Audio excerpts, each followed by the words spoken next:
vous propose. Patriotisme à l'occasion de l'hymne irlandais. Alors, on voit la chanteuse irlandaise, mais regardez derrière. Oh, monsieur Paddy O'Brien, et qu'est-ce qu'il fait? Eh ben oui, vous voyez, il chante l'hymne irlandais. Alors je me suis dit, peut-être Paddy O'Brien, origine irlandaise, parce qu'il n'y avait pas de raison, peut-être chantait-il l'hymne irlandais. Mais regardez, l'hymne australien pendant ce même match, eh bien, qu'est-ce qu'il fait, monsieur O'Brien? Eh bien, il chante aussi l'hymne australien, tant qu'à faire, pourquoi pas. C'est ce qu'on disait tout à l'heure, c'est tellement mêlé comme pays que lui, c'est peut-être le mélange des deux. Un peu partout, hein. Bah maintenant, séquence émotion, toujours avec l'hymne. Alors là, il y a des gros, hein, il y a des gros qui pleurent. Regardez, juste sur la droite, il va passer subrepticement. Ah, le réalisateur revient sur la chanteuse, il a peut-être raison, mais nous, on va s'intéresser à ce garçon, Sportleder. Oh. C'est un vieux, je dirais, un vieux deuxième ligne. Mais l'émotion, là, elle est terrible. Et il a à ses côtés, oui, il a à ses côtés un jeune. Il y a un cœur sous ses cordes brutes. 10 ans, oui. 10 ans son cadet Albacete, il n'en revient pas. Là, une grosse émotion pour ce jeune garçon qui voit son aîné pleurer. Et là, je peux vous assurer qu'une grosse émotion. Alors, je ne sais pas si c'est pour les pays sud-américains, mais le regardez uruguayen qui passe là sur la gauche, il s'appelle Nicolas Grille. Il est 3e ligne. Regardez, il pleure pendant l'hymne uruguayen. Alors là aussi, beaucoup d'émotions. Mais pendant le match, c'est autre chose. Là, il pleure plus, là. Regardez, hop, bim, boum, allez, à dégager. Regardez le joueur sans ballon, sans ménagement.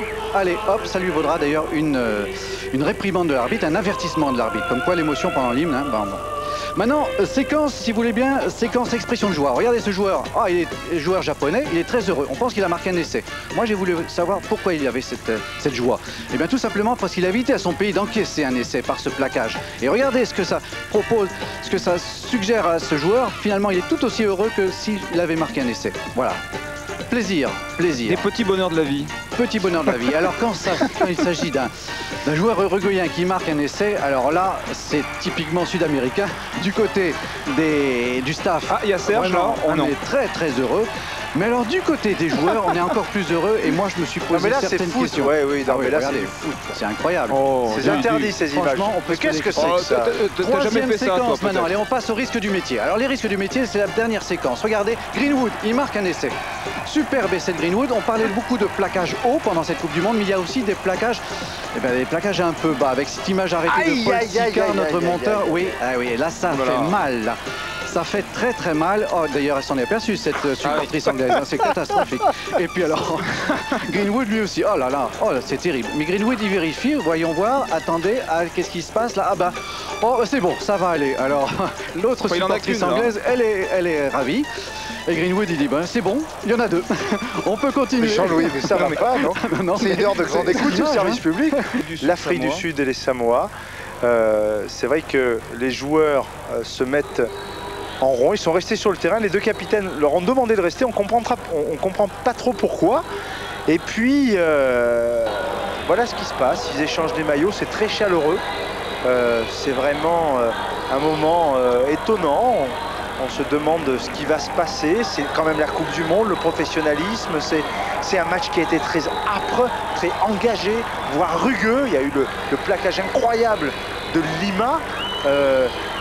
Mais qu'est-ce qui se passe? Eh bien, il y a Sititi, le capitaine des Samoa, qui va tout simplement prendre la parole au milieu de ces joueurs qui s'échangent les maillots. Le public commence à réagir, commence à trouver ça formidable. Et c'est vrai que c'est une image du rugby professionnel, moi, que je trouve extraordinaire. Ces hommes, les Samoa, qui auraient pu être qualifiés pour les quarts de finale, qui pourraient être déçus, aigris, eh bien, mais sont d'une fraternité. Là, on a Sititi et Kriege qu'on vient de voir. Eh bien, ces hommes-là restent sur le terrain et convient les Sud-Africains à un moment extrêmement fort, extrêmement chaleureux, extrêmement solidaire, extrêmement profond. J'allais dire, en m'emballant un peu à la Roger Coudert, extrêmement rugby. Voilà ce moment-là.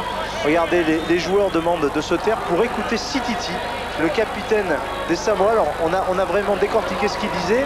Il dit, c'est inaudible pour vous, mais il remercie les Sud-Africains de la qualité du match de rugby qu'ils ont joué.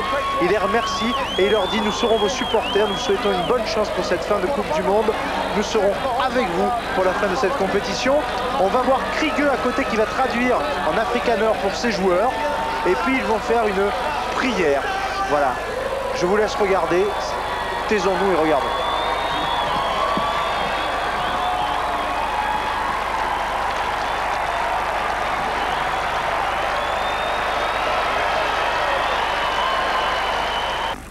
Alors, moi j'ai regardé ça, franchement, je reconnais personne. Hein. Ouais. Alors on a retrouvé, voilà, nous on a trouvé déjà Francis Lalanne qui n'est pas supporter simplement de l'équipe de France de foot, qui est venu là. On a trouvé Luis Fernandez, hein, c'est pas beau de vieillir.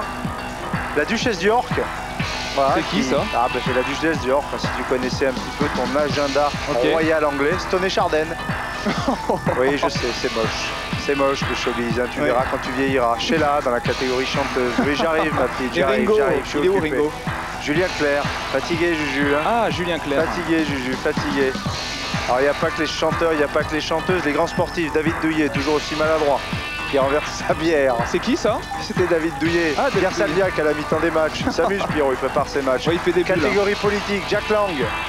Ah. Salut Jack. François Hollande, toujours content François. On va faire un lifting, ouais. Ah oui, content François. Hein.